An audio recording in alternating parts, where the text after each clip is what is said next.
Queridos e amados irmãos, mais uma vez a doce paz do Senhor para todos. É com muita alegria que nós estamos aqui para a edição de mais um vídeo de Escola Bíblica Complementar.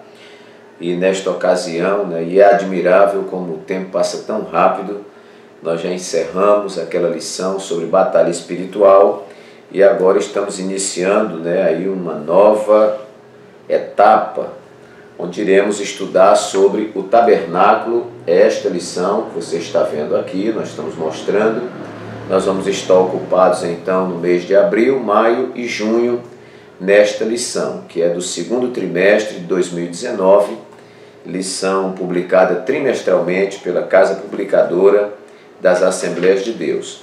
Com muita honra, nós estaremos aqui então estudando, debatendo a lição que está sendo comentada nesse trimestre pelo pastor Elienay Cabral, que é o primeiro secretário da mesa diretora da CGADB, teólogo, conferencista, membro da Casa de Letras Emílio Conde e autor de diversas obras publicadas aí pela CPAD. Então, um pastor bastante experimentado, e acredito que o ganho será muito grande por parte da igreja ao longo de todo esse trimestre. Nós estaremos estudando, queridos, sobre o tabernáculo, que foi aquela construção ambulante, aquela construção móvel que percorreu o deserto, até a entrada em Canaã. Muito bem. E estaremos estudando então sobre a construção desse tabernáculo e certamente sobre os utensílios que foram usados neste tabernáculo que tipificava também Cristo, Dentro da tipologia, nós vemos que ele era uma figura de Cristo também. Então, queridos, hoje nós vamos estar estudando sobre tabernáculo, um lugar da habitação de Deus. Aí teremos, na semana que vem, sobre os artesãos do tabernáculo. Depois vamos estudar sobre entrando no tabernáculo, vamos ver aquela primeira parte que é o pátio. Depois vamos estudar sobre o altar do holocausto, sobre a pia de bronze, lugar de purificação, as cortinas do tabernáculo, o lugar santo, o lugar santíssimo ou lugar santo dos santos, a arca da aliança, o sistema de sacrifícios, o sacerdócio de Cristo e o levítico, a nuvem de glória e o sacerdócio celestial. Então, uma lição que também vai tocar em muita coisa daquela lição anterior que nós estudamos aqui sobre o livro de Levítico, Então, queridos irmãos, hoje nós vamos estar estudando sobre tabernáculo, um lugar da habitação de Deus, que é a lição número 1 para 7 de abril de 2019. Eu quero agradecer aos muitos irmãos que têm acessado a esse vídeo, têm se inscrito no canal, têm compartilhado esses vídeos, têm dado o seu like. Nós temos aí diversos irmãos do Rio de Janeiro, irmãos do Pará, irmãos aí de Caruaru, irmãos aqui do interior de Alagoas, enfim, de vários lugares aí do Brasil, que tem, com muita alegria, feito seus comentários e tem dito que tem sido edificado por esses vídeos. Então eu fico assim, irmãos, muito feliz, muito recompensado, Para mim é uma alegria. Não é fácil semanalmente você ter este compromisso, e a gente tem outros compromissos aqui na capital, em Maceió, nós somos extremamente ocupados, mas eu fico muito feliz de poder estar edificando vidas. E tomo para mim aquela palavra que Mardoqueu disse a Esther, quem sabe se para um tal tempo como esse, Deus não te levantou. Nós fazemos aqui em Maceió todos os domingos, de 7 às 8 da manhã, na Rádio Farol FM. Você pode entrar na internet, colocar aí Rádio Farol FM 90.1 Maceió, Alagoas. E todos os domingos, religiosamente, das 7 às 8 da manhã, nós fazemos um comentário no rádio sobre a lição, que é praticamente uma reprodução do que nós já temos feito aqui no vídeo. E eu fico muito contente pelas muitas pessoas que são edificadas. E às vezes domingo pela manhã a gente acorda assim muito cansado, porque durante a semana as tarefas não são poucas, mas às vezes acordo e dá aquela vontade de desistir, mas quando eu lembro das muitas pessoas que estão esperando, é uma outra igreja, né? Então eu me disponho e faço esse trabalho. E hoje, a nível Brasil e mundo, nós podemos dizer, né? Porque hoje nós temos vídeos aí que já atingiram cerca de 8.500 visualizações, já é um volume bom para um vídeo que tem um ano mais ou menos que nós estamos publicando. E eu fico muito feliz porque nós nunca saberemos, né, a quantidade de pessoas que são edificadas. E eu espero, irmãos, na nossa simplicidade, eu reconheço que o comentário é simples, mas eu espero estar trazendo uma luz para o seu estudo, para o seu ensino, dando a minha singela cooperação. Então, meu muito obrigado aos muitos irmãos que têm se inscrito, aos que têm também colocado sua crítica. A gente recebe e tenta consertar aquilo que os irmãos têm aí nos ajudado. Muito bem, irmãos. Então, um grande abraço a todos, né? Um grande abraço aos nossos queridos irmãos da igreja em Benedito Bentes 1, aqui em Maceió. Se você quiser assistir aos cultos de ensino dia de sexta-feira, os cultos são transmitidos aí no Facebook. Você pode colocar AD de Assembleia de Deus, Benedito Bentes 1, e você vai assistir aos cultos, né? Que há uma maior liberdade de comentar os assuntos, né? Estudos que nós fazemos lá, e você vai ser muito edificado. Eu fico muito feliz por isso. Ok, queridos, então, lição de hoje, lição número 1 para 7 de abril de 2019, tabernáculo, um lugar da habitação de Deus. O texto áureo nos diz assim: e me farão um santuário e habitarei no meio deles. Êxodo 25, versículo 8. Verdade prática nos diz assim: o tabernáculo de Moisés foi o protótipo da igreja de Cristo, na qual hoje Deus habita e manifesta a sua glória. Já são informações muito importantes. A leitura bíblica em classe se encontra em Êxodo 25, versículos de 1 a 9, onde está escrito: então falou o Senhor a Moisés, dizendo: fala aos filhos de Israel que me tragam uma oferta alçada de todo homem cujo coração se mover voluntariamente, dele tomareis a minha oferta alçada. E esta é a oferta alçada que tomareis deles: ouro e prata e cobre e pano azul e púrpura e carmesim e linho fino e pelos de cabras e peles de carneiros, tintas de vermelho e peles de texugos e madeira de cetim, e azeite para a luz e especiarias para o óleo da unção e especiarias para o incenso, e pedras sardônicas e pedras de engaste para o éfode e para o peitoral. E me farão um santuário e habitarei no meio deles, conforme tudo que eu te mostrar, para modelo do tabernáculo e para modelo de todos os seus móveis, assim mesmo o fareis. Pronto, irmãos, está aqui o texto, né, que fundamenta toda a discussão, todo o estudo da nossa lição. Pastor Elianai Cabral coloca aqui uma introdução. Depois, no ponto 1, ele vai falar sobre a parceria de Deus com seu povo para a construção do tabernáculo. Nós vamos estar comentando aqui nos nossos tópicos. O segundo ponto, ele vai tratar sobre que o tabernáculo foi um projeto de Deus. Nós vamos aqui também discutir um pouco esse assunto. E no terceiro ponto, a relação tipológica entre o tabernáculo e a igreja. Então está aqui esse comentário. E nós, conforme temos proposto para esse vídeo, né, o nome do vídeo é Escola Bíblica Complementar, então a gente vai tentar produzir ideias, né, de uma forma criativa, para que os irmãos possam desenvolver, não é, a sua lição, e de repente cada tópico aqui construído e discutido, talvez traga uma clareza ao que está na lição. Eu confesso que o estudo da lição por si mesmo é muito simples e muito esclarecedor.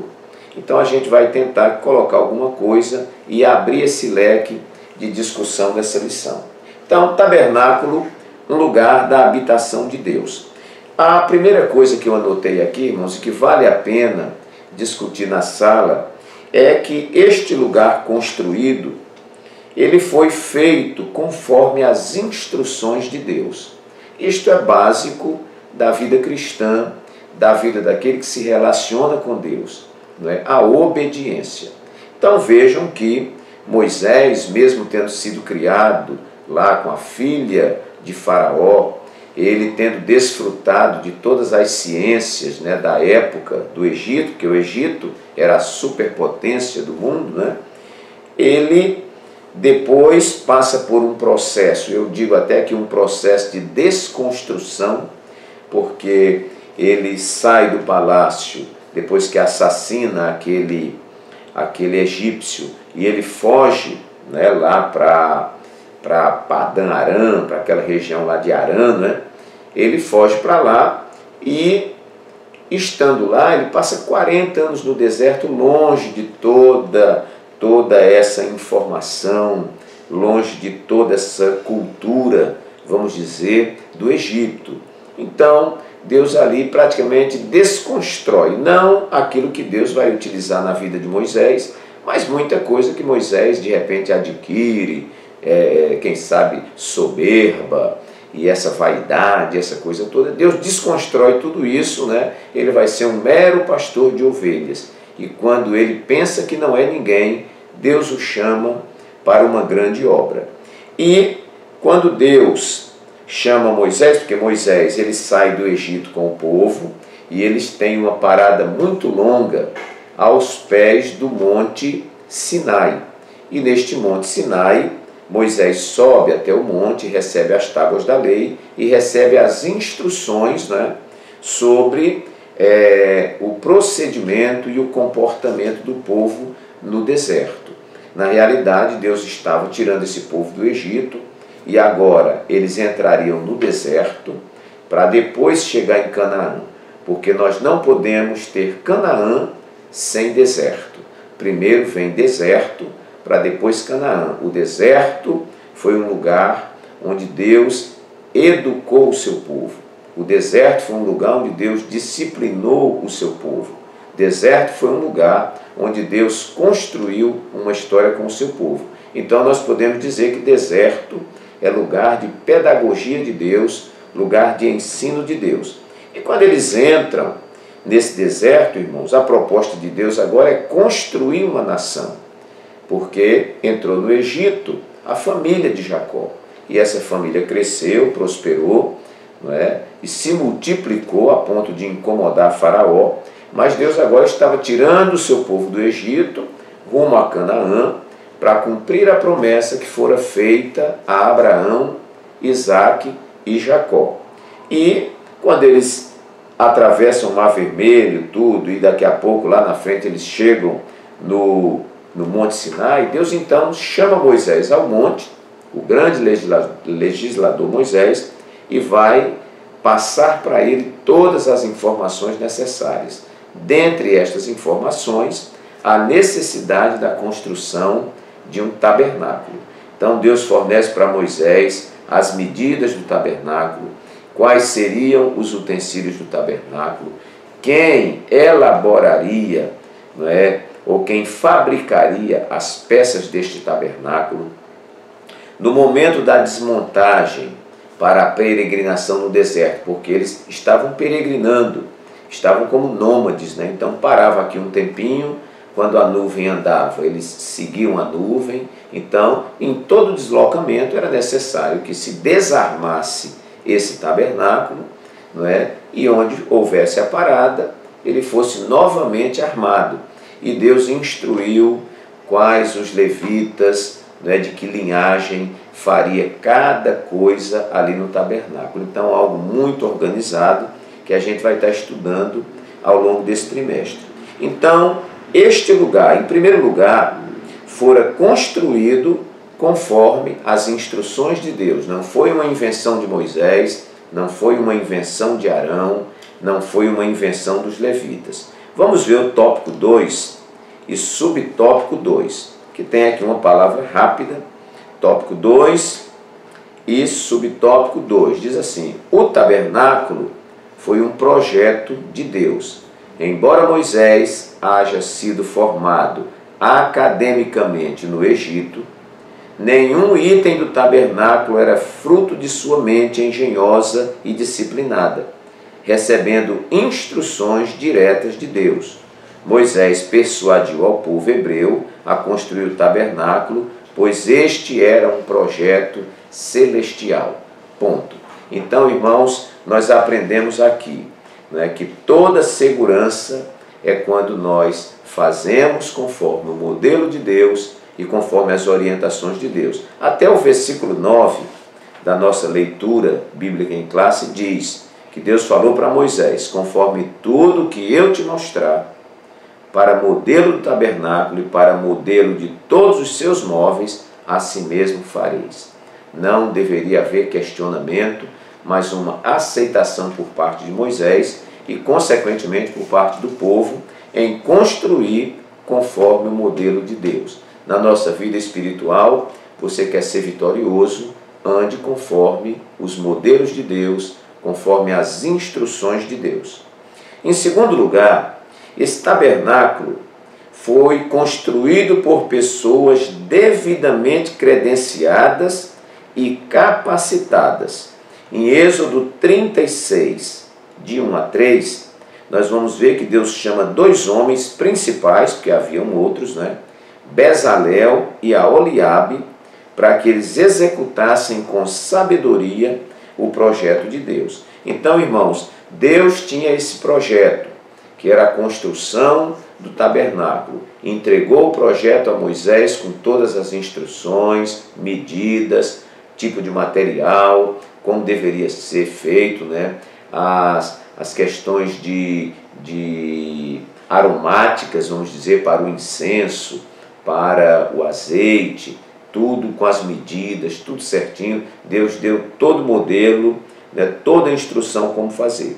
E interessante que Deus habilitou pessoas para desenvolver o seu projeto, não é? E isto acontece em nossos dias. Essa palavra tem que ter uma aplicação prática para nós hoje, né? A obra de Deus, ela é muito rica. E nós usamos até dizer que a cada pessoa Deus deu um talento específico. Não falta nada na casa de Deus. Tudo que Deus precisa para a sua casa, lá estão as pessoas com os seus talentos. Então, a Bíblia diz que Deus deu uns para pastores, deu outros para profetas, deu outros para evangelistas, deu outros para mestres, doutores, não é? Deu outros para profetas, enfim. Deus deu pessoas para que houvesse o aperfeiçoamento da obra do ministério. Então, irmãos, isso aqui é muito interessante, porque quando Deus nos dá uma missão, Ele nos capacita. O nosso saudoso pastor José Antônio dos Santos dizia que a quem Deus chama, Ele capacita. A quem Ele capacita, Ele envia. E a quem Ele envia, Ele cuida. E de quem Ele cuida, Ele exige. É uma frase que você deve guardar, porque é uma frase muito rica e muito profunda. Então, Deus levanta pessoas devidamente credenciadas e capacitadas por Deus para esta obra. Muitas vezes, nós recebemos uma tarefa de Deus. Nós que somos pastores, líderes, né, de departamentos, etc., recebemos missões, tarefas para fazer. E às vezes nós dizemos: meu Deus, como nós vamos fazer isso? Como? Mas, meus irmãos, olha, fique tranquilo, porque Deus vai enviar pessoas capacitadas para estarem do teu lado, para te ajudar nessa tarefa. Se Deus te designou, é porque Ele sabe. Talvez ele veja que você não tem realmente capacidade, mas Ele é o Deus que capacita. Ele capacita e envia pessoas capacitadas para estarem ao nosso lado, para que esse projeto flua. Porque se você tem chamada de Deus, você não pode passar vergonha. Mas se Deus te chamou, Ele se responsabiliza pela sua chamada. algo que é imprescindível na vida de um homem que tem uma chamada de Deus, é a confirmação do seu ministério. Eu não acredito, irmão, sinceramente, eu acredito que o homem chamado por Deus passe provações, eu acredito que a gente passe lutas, dificuldades, que a gente até perca algumas batalhas, mas, meu querido, o resultado final deste homem que é chamado por Deus, o resultado final é a aprovação e confirmação de Deus. Guarda esta palavra para você. Então, esse tabernáculo, que era uma obra engenhosa, uma obra, vamos dizer, que nunca fora vista em outro lugar, porque ela é uma obra particular das instruções de Deus, mas Deus capacitou pessoas. Eu imagino, irmãos, o primor desta obra. Às vezes a gente vê obras aí do século XVII, século XVI, a gente fica encantado. Né? Como é que o camarada fez essa igreja, né? Essa torre tão linda, né? Esses afrescos, né? Essas estátuas tão bonitas, né? Parece perfeita. A gente até, meu Deus, mas numa época lá atrás que a gente imagina que era mais atrasada do que a gente, eu penso que eles eram mais evoluídos, né? Então, a gente fica admirado. Como, né? E eu fico pensando desta obra aqui, irmãos, que Deus capacitou pelo Espírito Santo esses homens, devia ser peças assim, perfeitas, porque tudo que Deus produz, não é perfeito. Então, em segundo lugar, esse tabernáculo fora construído por pessoas devidamente credenciadas, não foi quem se ofereceu, quem meteu a cara, não, eles foram chamados, credenciados e capacitados para realizar esta obra. Em terceiro lugar, algo que me chama muito a atenção aqui, irmãos, é que esta construção fora marcada pela generosidade e pela voluntariedade. Há uma referência aqui, que eu agora não acho aqui na lição, mas ela está contida aqui na lição, que diz que o pessoal trouxe tanta coisa para esta obra, que foi preciso mandar parar. Eu acho isso fantástico, né? Eu, de vez em quando, digo na igreja, conversando com alguns irmãos, eu falo, olha, irmãos, a gente precisa desenvolver essa arte de ofertar na casa de Deus. Eu sempre pergunto aos irmãos, lembre aí qual foi o dia, né, que você assina uma oferta, não estou falando dízimo não, mas numa oferta, você meteu a mão no bolso assim, tirou R$50 e deu de oferta na casa de Deus, né? Geralmente as pessoas escolhem aquela menor nota, a nota mais feia e entrega. Mas olha, irmãos, eu tenho pedido a Deus, e esta oração eu faço por mim e faço por você, que Deus nos faça mais generosos para com a sua obra. Não é? Porque eu não acredito que Deus fique devendo nada a ninguém. Muito pelo contrário. A promessa de Deus para aqueles que são generosos para com a sua obra é que Deus vai escancarar as janelas e as portas dos céus. Então a gente vai comer uma lasanha, deixa lá R$70, R$80, vai comer uma pizza, é essa quantidade. Você vai tomar um pastel com caldo de cana, não é? Se brincar fica R$50 lá. E às vezes na casa de Deus a gente é tão remisso, né? É tão mão fechada para a obra de Deus. Mas eu quero que Deus me ajude para que haja maior generosidade. Generosidade acompanhada de voluntariedade. Porque o Senhor não queria oferta de quem não estivesse dando voluntariamente. Paulo vai dizer lá aos Coríntios, né, na sua segunda carta, ele falando sobre a oferta, que era uma semeadura, e que cada um contribuísse, né, conforme o propósito do seu coração, não com tristeza ou por constrangimento, mas com alegria, porque Deus ama ao que dá com alegria. Havia generosidade. Eu fico pensando, irmãos, aquele povo no deserto, porque deserto é lugar de escassez, e no lugar da escassez, a tendência do povo é segurar o que tem, não é, para sobrevivência, mas eles foram tocados assim pelo Espírito Santo de uma forma tão especial que eles abriram o coração, né? E deram mais do que precisava. Tem uma referência, eu quero ver se depois encontro aqui na nossa lição, onde Paulo ele vai falar sobre isso aqui. Eu acho que está aqui facinho para a gente ver. Bom, está aqui, olha, está na segunda carta de Paulo aos Coríntios, capítulo 8, versículo 3. Ele diz assim: porque dou-lhes testemunho de que segundo as suas posses e ainda acima das suas posses deram voluntariamente. Então Paulo está aqui falando, na segunda carta de Paulo aos Coríntios, capítulo 8, versículo 3, da generosidade dos irmãos.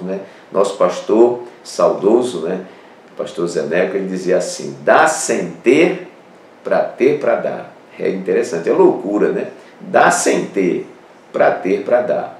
Era uma frase que ele dizia muito interessante, que se eu fosse você eu anotaria aí. Então, irmãos, essa construção foi marcada, pela generosidade e voluntariedade. Vamos ver o ponto 1, 3, 2. Vamos ver, ponto 1, subtópico 3, e tem um ponto 2 aqui. O ato de ofertar é voluntário. O versículo 2 mostra que o Senhor aceitaria a oferta de todo homem cujo coração se movesse voluntariamente, conforme Êxodo 35, 29.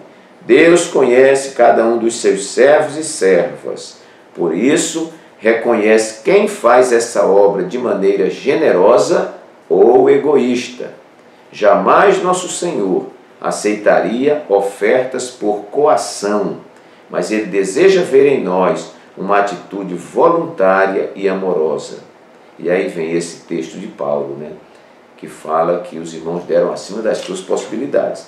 Então, irmãos, marcado pela generosidade, essa capacidade de dar até mais do que o que pode, e pela voluntariedade, um coração alegre.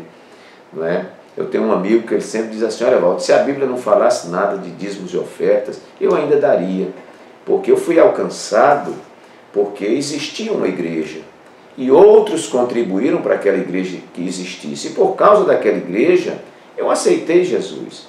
E quanto vale, irmãos, o que nós recebemos de Deus na nossa vida, Milhões, não tem dinheiro que pague. Então, agora é a hora de nós semearmos para que outros possam também ser conquistados. Em quarto lugar, uma construção adequada às possibilidades pessoais e aberta a todos. Isso é uma observação que eu faço aqui. A lição não tem esse ponto, mas eu coloquei aqui uma construção adequada às possibilidades pessoais e aberta a todos. Veja que eles deveriam ofertar ouro, prata, cobre. Não era todo mundo que tinha ouro. Quem não tinha ouro, ofertava prata. Quem não tinha prata, ofertava cobre. Quem não tinha nem prata, nem ouro, nem cobre, ofertava pano azul e púrpura e carmesim, linho fino, pelo de cabra. E quem não tinha, oferecia pelo de carneiro, tinta de vermelho, pele de texugo, parece que é o mesmo coelho, se eu não me engano, madeira de cetim, azeite, especiarias para o óleo da unção, até os temperos ali para o incenso e tal, eram doações.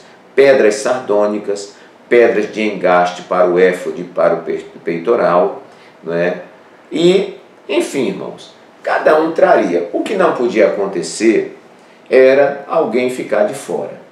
Eu tenho orientado muito aqui a igreja, como isso aí está indo para o Brasil, para o mundo, eu deixo esse conselho para você. Aqui eu sempre digo aos irmãos, irmãos, olha, quando você for à igreja, leve o kit do crente. Nós somos aqui da Assembleia de Deus, é o kit, pastor, o que é o kit? Eu falo, olha, leve a Bíblia, leve a harpa, leve o lenço, que a gente ainda chora na presença do Senhor, leve caneta para você anotar o que aprendeu e leve a sua oferta. Então já coloca a ofertazinha ali dentro da Bíblia. Digo, olha, não ofereça um culto banguelo para Deus, um culto desdentado, um culto incompleto. A gente vai à igreja, a gente ora, a gente canta, a gente oferta, a gente ouve a palavra e a gente aguarda no final a bênção do nosso pastor, a bênção apostólica. Então é importante que a gente tenha a disciplina de oferecer a Deus um culto completo. Diga, então, irmão, esse negócio é feio. No momento das ofertas na igreja, o crente ficar dando tchau assim, para a salva, Às vezes passa os irmãos recolhendo assim, o cara faz assim, Ou quando tem lá o gasofilácio na frente, a gente não ir na frente. Porque a grande maioria não vai, não é porque não tem, não vai porque esqueceu em casa, porque não se importou de levar. Eu digo, se você estiver numa situação de penúria, né, porque a Bíblia diz, fui moço, hoje sou velho, nunca vi o justo desamparado, nem sua descendência meio de galpão. Eu digo, na pior das hipóteses, pegue R$3, troque tudo em moeda de 10 centavos, coloque aí dentro do envelope, num negócio, e cada oferta você esteja junto. Não fique de fora, irmão. Ofertar na casa de Deus é um privilégio que Deus nos dá, porque Ele não precisa. O que você está dando para Deus foi o que Ele deu para você. Não está fazendo nada demais. Então a gente não dá nada, a gente só devolve a Deus aquilo que Ele já nos deu. Então, irmãos, eu acho muito interessante aqui que há um respeito pela possibilidade de cada pessoa.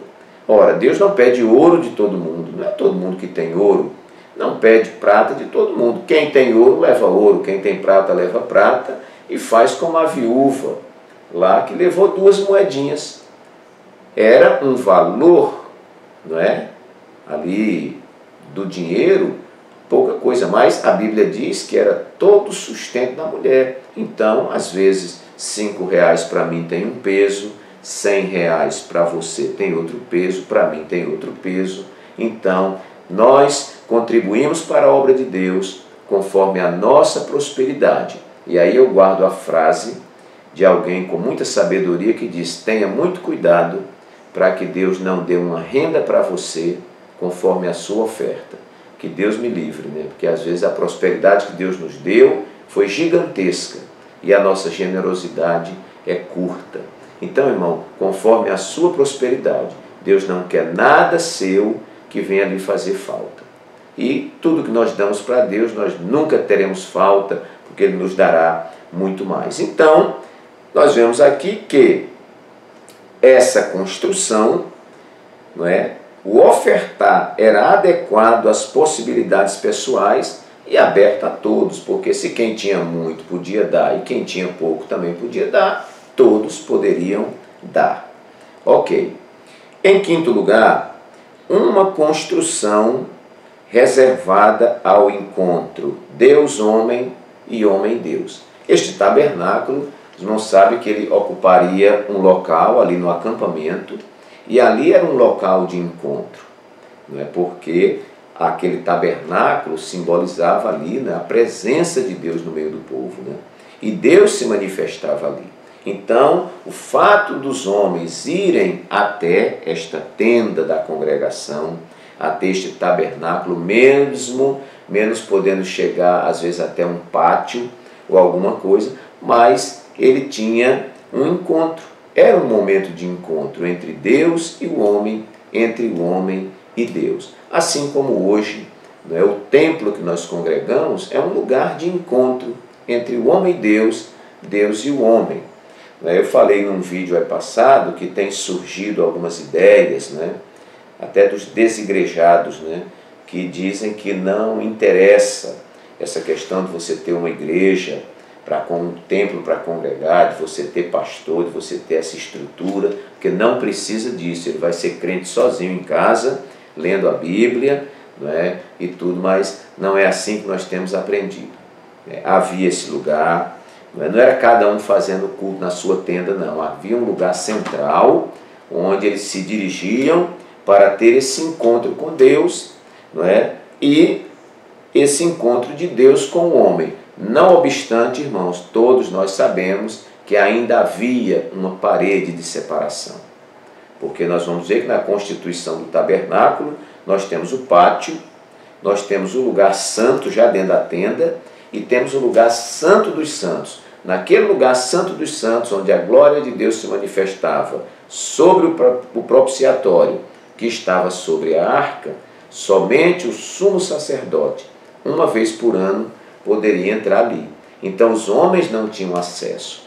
Então nós podemos dizer que esse encontro Deus-homem, homem-Deus, era um encontro parcial, um encontro, vamos dizer, cheio de mediadores, né? E o homem não tinha um acesso direto a Deus, mas já era o prenúncio daquilo que Cristo viria a fazer no futuro, né? Que ele vai romper esta barreira, esse véu do santuário. Quando Jesus morre na cruz, a Bíblia diz que ele foi aberto de alto a baixo e nós agora temos livre acesso a Deus. E glória a Deus por isso.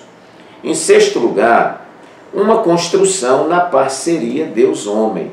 É interessante como Deus se faz necessitar, né? Porque Deus não precisa nem de mim, nem de você, para nada, né? Mas Deus, ele constrói esse ambiente onde ele se faz necessitar, como se ele pedisse a ajuda do homem, né?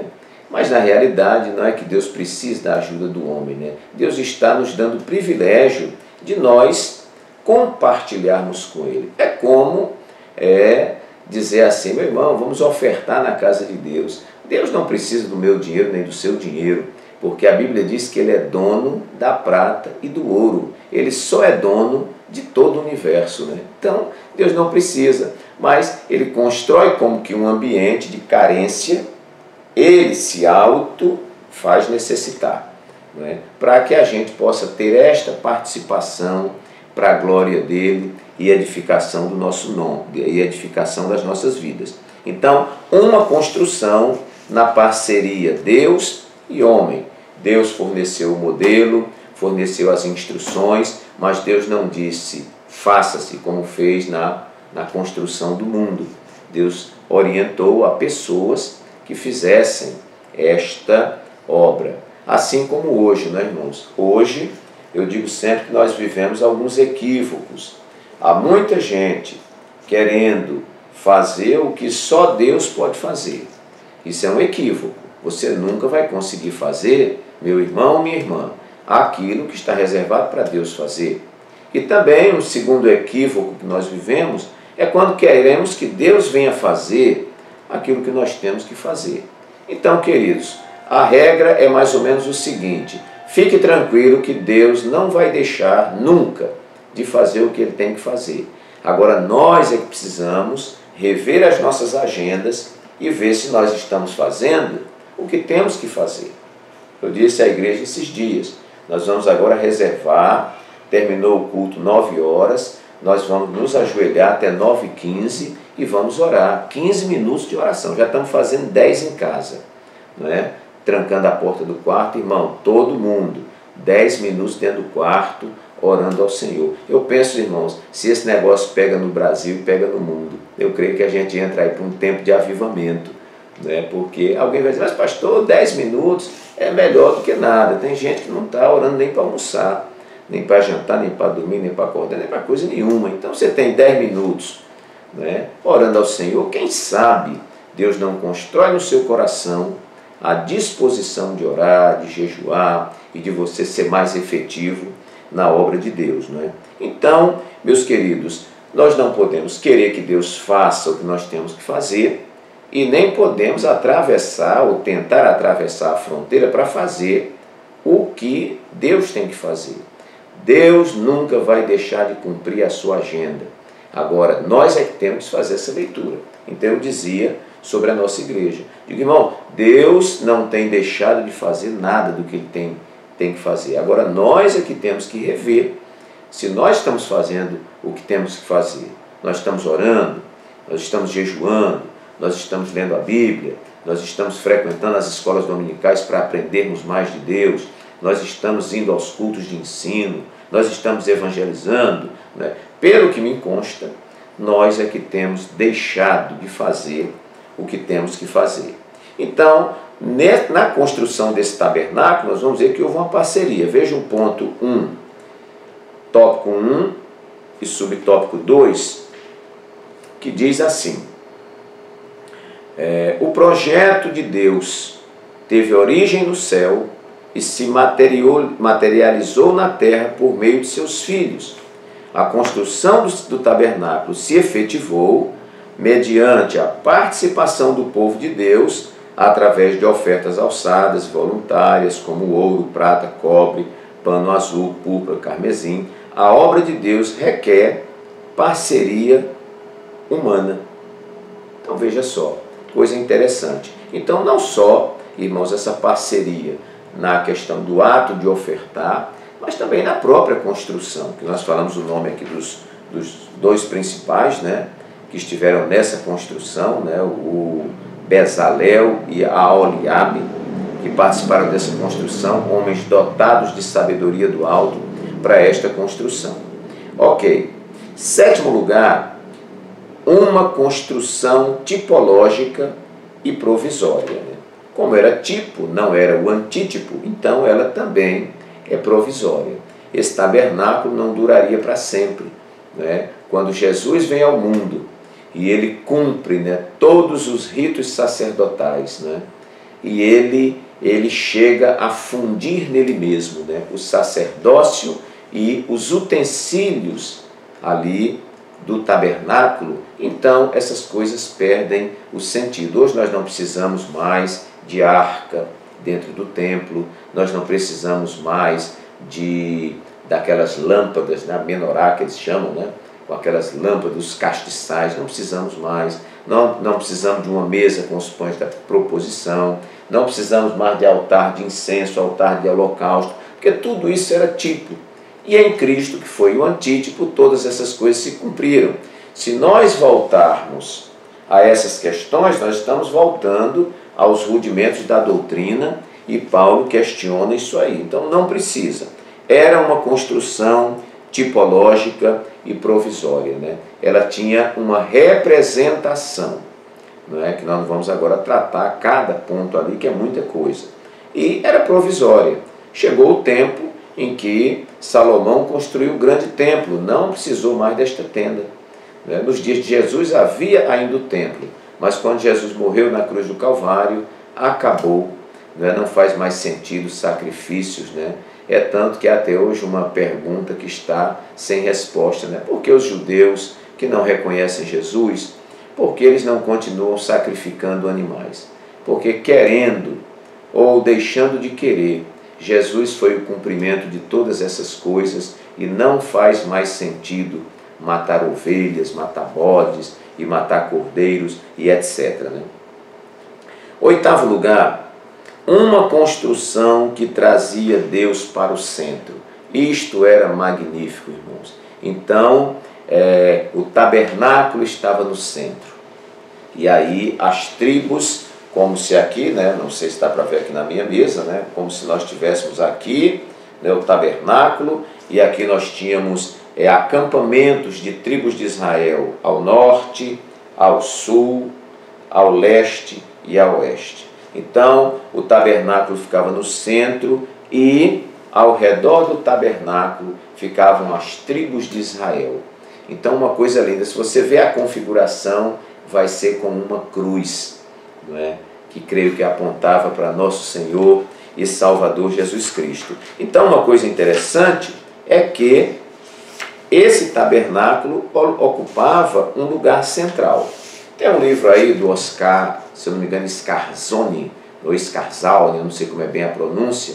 Ele tem um livro chamado A Sombra do Templo. E ele diz que Jerusalém não é uma cidade que tem um templo no meio. Ele diz, Jerusalém é um templo que tem uma cidade ao seu redor. Tamanho era o destaque, era a proeminência, vamos dizer, Tamanho era a influência do templo, que ele estava num lugar central. Então, é muito interessante que essa construção trazia Deus para o centro. E nós podemos aplicar hoje, irmãos? Eu hoje ainda orava no culto, hoje é domingo, eu estou gravando esse vídeo no domingo, e foi culto lá na igreja, e na minha oração eu disse, Jesus, venha ocupar o lugar central neste culto, venha ocupar o lugar de destaque, venha ocupar o lugar de excelência neste culto, porque se o Senhor for o centro deste culto, toda a nossa periferia estará sendo abençoada. Se o Senhor não está no centro, irmãos, aí todo projeto é vão. O nosso culto não passa de uma reunião formal, como uma reunião de um clube, uma reunião de condomínio e etc. Mas o que marca o nosso culto é, vamos dizer, um culto cristocêntrico, onde Cristo é o centro, um culto teocêntrico, onde Deus é o centro do nosso culto. Então, esse tabernáculo está no centro, ele tinha uma simbologia e ele refletia algo muitíssimo importante. Quando Deus é o centro da tua vida, quando Deus está no centro do teu casamento, quando Deus está no centro da tua empresa, quando Deus está no centro do nosso ministério, irmãos, é sucesso declarado, né? Sucesso real, não tem como não ter sucesso, né? Um culto onde Jesus está no centro é um culto onde a glória de Deus é evidente no meio da igreja. Muito bem, então nós vemos aí que essa construção trazia Deus para o centro. É bastante pertinente e bastante interessante isso. Coloquei aqui em 9º lugar que o tabernáculo, que esta construção, era um lugar de entrega. É interessante, irmãos, que as pessoas não iam buscar coisas lá no tabernáculo, eles iam levar. Isso é muito interessante, que às vezes eu comento nos cultos, né? Eu estou sempre fazendo menção disso, porque a gente é pastor e traz instruções para a igreja, né? Então eu digo sempre para os irmãos, digo, olha irmão, você veio buscar a sua bênção? Não vim, amém, pastor? Falei, veio trazer o quê? Além desses R$2 aí, veio trazer mais o quê? Não é? Porque nós não podemos ir ao culto simplesmente buscar. Né? Todo mundo quer uma bênção, todo mundo quer receber a resposta de Deus, todo mundo quer receber uma palavra do céu. Eu digo, sim, e isto é legal. Agora, o que foi que você veio trazer?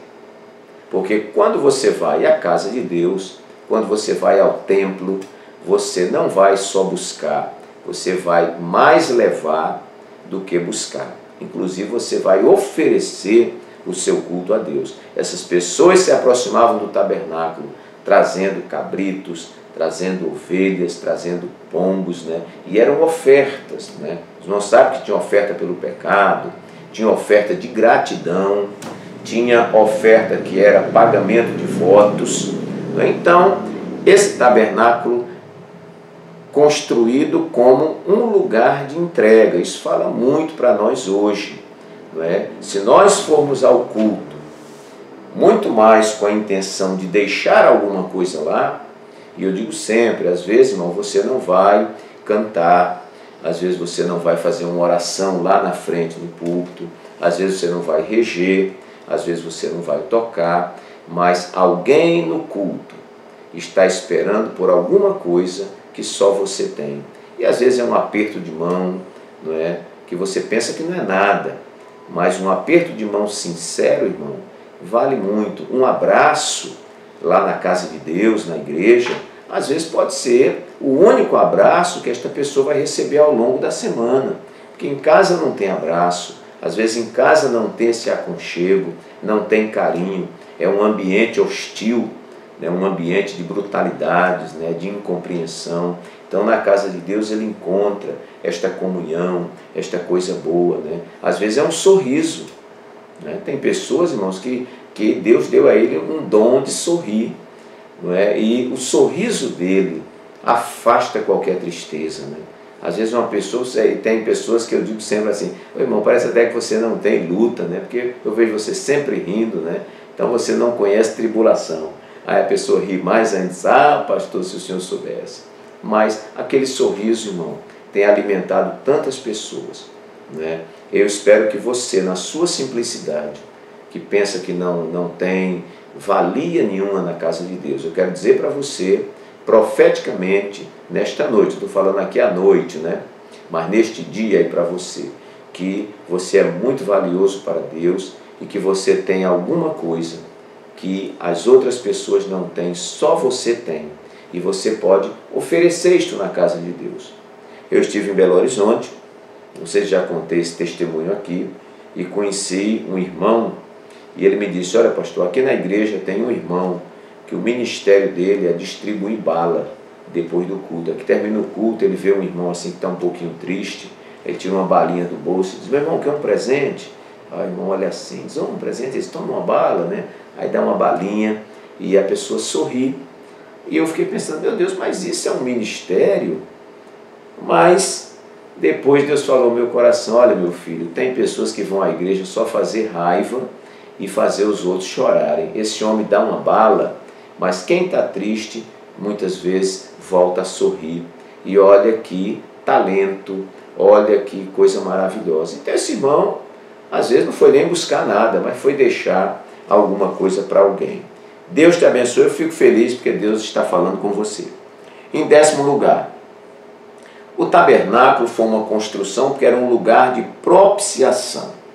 Quando eu digo propiciação, estou falando de aproximação e de viabilidades. Ou seja, o que esse povo fazia no tabernáculo, levando os seus sacrifícios e o sacerdote recebendo esse sacrifício, era a busca da propiciação, da aceitação de Deus para com esse ofertante.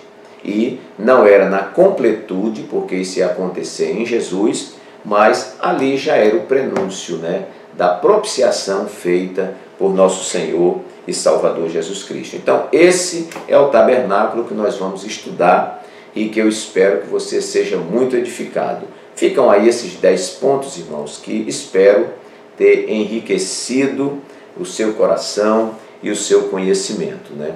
Guarde então essas lições e está aqui nossa lição que nós vamos estudar ao longo de todo esse trimestre, né? O tabernáculo, símbolos da obra redentora de Cristo.